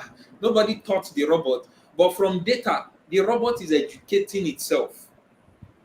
And the data it's picking is picking from different databases, not just Jumia. So now, on the software level, some of us accept it, but when it comes to robots, we begin to think that this is witchcraft. No, it is just a physical implementation of the software that we already know. I have an app on my phone, a small plugin that tells me the cheapest product on different websites. So if I tell it I'm looking for a MacBook, it checks Amazon, it checks eBay, it checks all the other sites and tells me where I can get it cheaper. And that's where I go to buy it. Now, if it was a physical robot that you empower with such information, it will shock you that if the robot was physically to travel to 3 different shops, it will keep going to the shop that has the cheapest laptop. And it already knows. And you're like, how does it know? It's because there's a backlog of data that it has learned from, and that data is continuously supplied. Now we have ChatGPT, we have Google Bard, and those are AI-powered machines. We've had AI before these ones, but it's just that they are presented AI in such a way that it's easy for everybody to use. If you have the Microsoft Edge browser on your phone, on your laptop, you will see a particular tab when you get to the Bing search engine that gives you 20 different questions that you can ask the AI engine. And you see, one day I tried to insult the AI, and I told it, I don't know the word I used, and instead of the AI to insult me back, it told me that with due respect, it will not want to continue with this conversation. And that was all. And it signed out, and I was like, okay, I'm sorry. And then it came back and said, it's okay. And let's forget the past and let's start a new slate. I was like, I am sorry. He said, you don't need to keep apologizing. Let's forget what has happened in the past. I said, I am sorry. I tried to frustrate the AI by consistently apologizing. And you see, the AI seemed to even have more manners than human beings. Where did it learn from? Somebody had programmed it. So the AI feeds from different websites. And sometimes they give you their references, sometimes they don't. I will ask any young person to go into AI to learn AI, to go into robotics to learn robotics, to go into any new technology that is going in, especially as their moral uprightness is needed to put some senses into those things. Because if we keep leaving it in the hands of these people who feel that they know everything, very soon they will tell those robots what to do and we will be at a loss. I don't know if we have any Nigerian phone right now, Most of the things we see on our phones are not even okay for our consumptions and we cannot handle it. But assuming we had somebody who was deep into that technology and says we don't want phones from these places, we can design our own phones, then we'll be able to control some things. But the moment we keep leaving out this technology into the hands of people who do not have moral uprightness, very soon technology will tell us how to live our lives. So I will encourage any young person who is well trained, who is coming from a background that has a stable moral culture, to get into these things so that there'll be a level playing ground. And then when others are talking, they also can talk. Wow. Thank you so much. This has been very educative, truly. Mr. Silas, over to you. Yeah. All right. Thank you so much, Mr. Charles. Don't know how you've done amazingly well. The aspect of cryptocurrency, I know Mama knows that that's one part that I'm very passionate about. As a matter of fact, I have a book. I have a book coming out on it. The truth is, a lot of people go into cryptocurrency for the money, like you stated. Just a few persons are working on the technology. And we've been in the space for quite a while, and I think to an extent I really agree to almost to everything you've said. Most times, if you ask a child, what do you want to become, the child is telling you, I want to be a doctor, I want to be a lawyer, I want to be a but those days are gone. Those days are gone. They are so gone. What we are looking for now is AI professionals, robotics engineers, people Yes. that are blockchain experts. A lot of people don't understand this thing, that the times have changed. Times have changed, and AI can diagnose what is going on with you. I have this symptom, I have this symptom, I have this symptom. AI will tell all those things that doctor used to touch your belly, touch your chest, touch your ear without test and say, okay, well, how are you feeling? You are feeling like this, you are feeling like this, this is your problem. And AI will do it. And AI will do it. So what we need, like you said, is people that will be able to program this AI right. Just recently, I think Jeff Bezos, is it Jeff Bezos now? I mean, Elon Musk just released a new wife, a robotic wife, a robot wife, and it's for sale for 3,000 something dollars, or 3,000 something pounds. So with less than 2 million, you can buy a robot wife. I mean, so if the right Cheaper, people cheaper don't than get, some bride price. no bride price, no, it's cheaper than bride price, It's cheaper than and the some wife bride will not price. nag. The wife will not nag, the knife will not divorce you, it will not ask for half of your this thing. Inheritance. It's Your Okay. wealth. Oh. crazy. If we don't get the right people into this thing, we are going to end up having people that are just crazy, right? We are Yes. going to have crazy people that are going to be doing this. And the truth is, it's a technology that we must adopt. We must adopt. You said something about blockchain, a voting system. Is one thing I'm actually very passionate about. It's one thing I'm very passionate about. If we had something like that, we are not going to have so many of the issues we are having presently. Blockchain has been tested by so many companies. I think just recently, Walmart and Coca-Cola tested blockchain in their supply chain management, and they found out that information you could get that it would take you 6 days to get, they were getting it in 3 seconds using blockchain technology. But a lot of people just don't care about the technology. They just care about which coin I go buy. We go do Yes. 100% and do 2,000%, right? But actually, why this lesson or this topic is very important is because it needs to point our children. As parents, we need to point our children towards the aspect of um, for cryptocurrency forensics, blockchain technology. How do you apply blockchain in smart contracts? How do you apply blockchain in the health sector? How do you apply blockchain in the legal sector? As a matter of fact, there's a serious issue we presently have. And if you discover a lot of people have medical history, but because they want to go to the UK, the US to do some medical checkup, They go there and they start afresh. There is no medical record, there's no medical history. But if we had the blockchain, all the doctor there needs to do is to just go there and pick it up. It's very simple. And you have a medical history, there can be consistency in your drugs and all of that. But a lot of people are still telling their children, you must be doctor, you must be lawyer, you must be accountant, you must be all those things are going very obsolete. And Mr. Charles, our guest, has done so much justice about it. The only thing I can do is to lend my voice in everything he has said. The times have changed. At a particular time, when I was doing my NYC in 2010 in Kaduna, we asked a group of at least 100 and something students in GS3, what do you want to become? And there were only two options they had: nurses and soldier. Nurses, nurses and soldier. And we were asked, why would out of 100 and something students, 60 something want to be soldiers, the rest want to be, the only few that didn't want to be nurses wanted to be CRS teachers. They were specific. CRK teachers, right? So you find out that a lot of parents are not doing anything as regards what their child and their children wants to become. Embrace technology. I was just having a discussion just recently, and someone was telling me that we are not even in Gen Z now. The people giving birth, we are being given birth to now, are not even Gen Z. They are Gen Z plus. Yeah, Gen Alphas. It's okay. So that's you. You have And, even given it and now. in the next 3 years, Gen Beta is coming. Wahala. The next So 2 or 3 years, Gen Betas are so Gen Z and is some people are working. still going to study accountant. They are still going to study. These are what you just ask ChatGPT.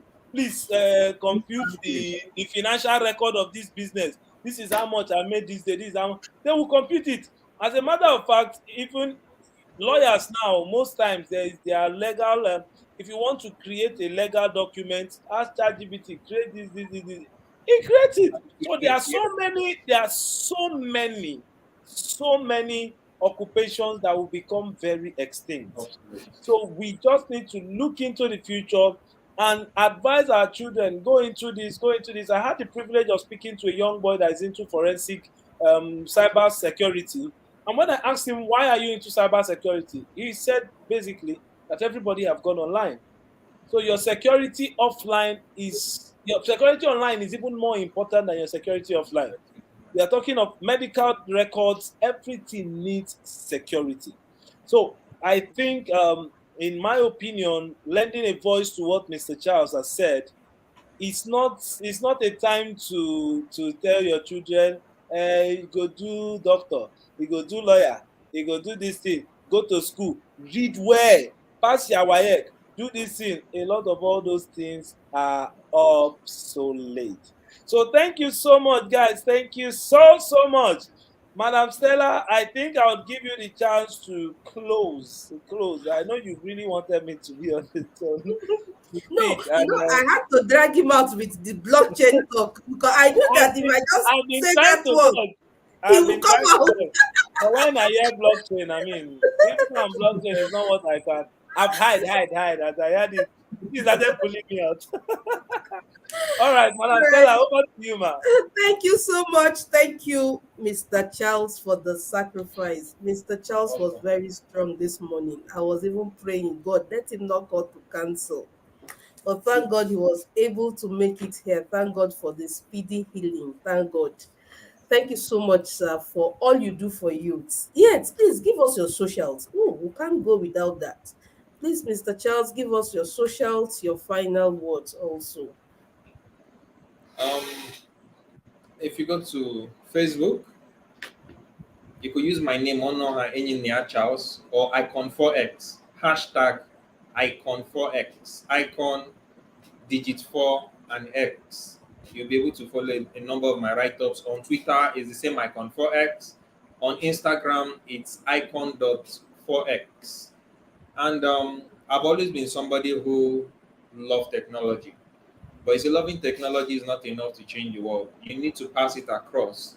And passing it across, you need to have that moral and righteous component attached to it, because technology is neither good or bad. It depends on who is wielding it and who is utilizing it. So, to all parents who are responsible for words out there, do not train your children with your ignorance. Do Hmm. not. Go get some knowledge and then guide them. Some of them have greater visions than we who are their parents. It's your duty to guide and direct them to where they are going to. They are going into the future. Some of us may not make it into the future that they will make it into. So you should know that it's a privilege for you to direct them in the right path. And then to the youth and to the world, let's understand that in this age, if there's anybody who knows how to use technology more, it is the devil himself. So when you get to the point of addiction, withdraw yourself. When you get to the point where you don't understand what is going on, don't try to find the light at the end of that dark tunnel. There are some tunnels that there's no light at the end. When you are getting lost, when you are getting to the dark web, when you are beginning to use top browsers and funny things, caution yourself. Caution Absolutely. yourself. A Absolutely. cat may have 9 lives, but it will still die in the end. Hmm. Caution.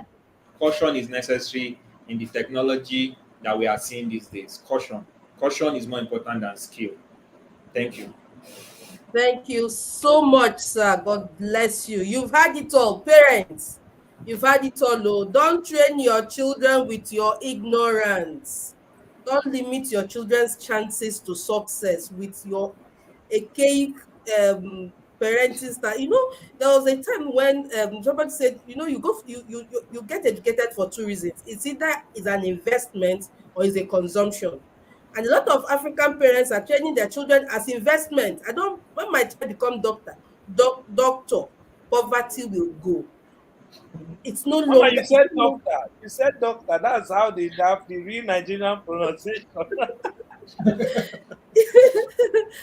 poverty will go. You've seen now that even there are so many poor doctors. There are so Thank you. many. Allow your children, help them build their strengths mainly into what God wants them to do. Don't limit your children. Don't limit them. You've had this so much value gotten this evening. Thank you so much once again for coming. Tomorrow is the final day of no conference. We're going to be bringing another balance to this discussion tomorrow with Mrs. Temitayo Ibikunle, who will be taking us on raising children who thrive in academics. If you've listened to Mr. Charles, you will know that without academics, all this one won't work. Oh. There must be a balance to it. Academics. So Mrs. Tayo Ibikunle will be bringing us raising children that thrive in their academics. And then finally, we'll be having Reverend Dr. Oluwatosin Adekeye, who will be taking us on the informed parents and then the episcopal blessing. You can't be in this training and not go with the blessing. Please be here tomorrow. Our first session is 4 p.m. You would have gone to church and back and rested so that you can be a part of tomorrow's session. And then please, 8 p.m. will be our final session.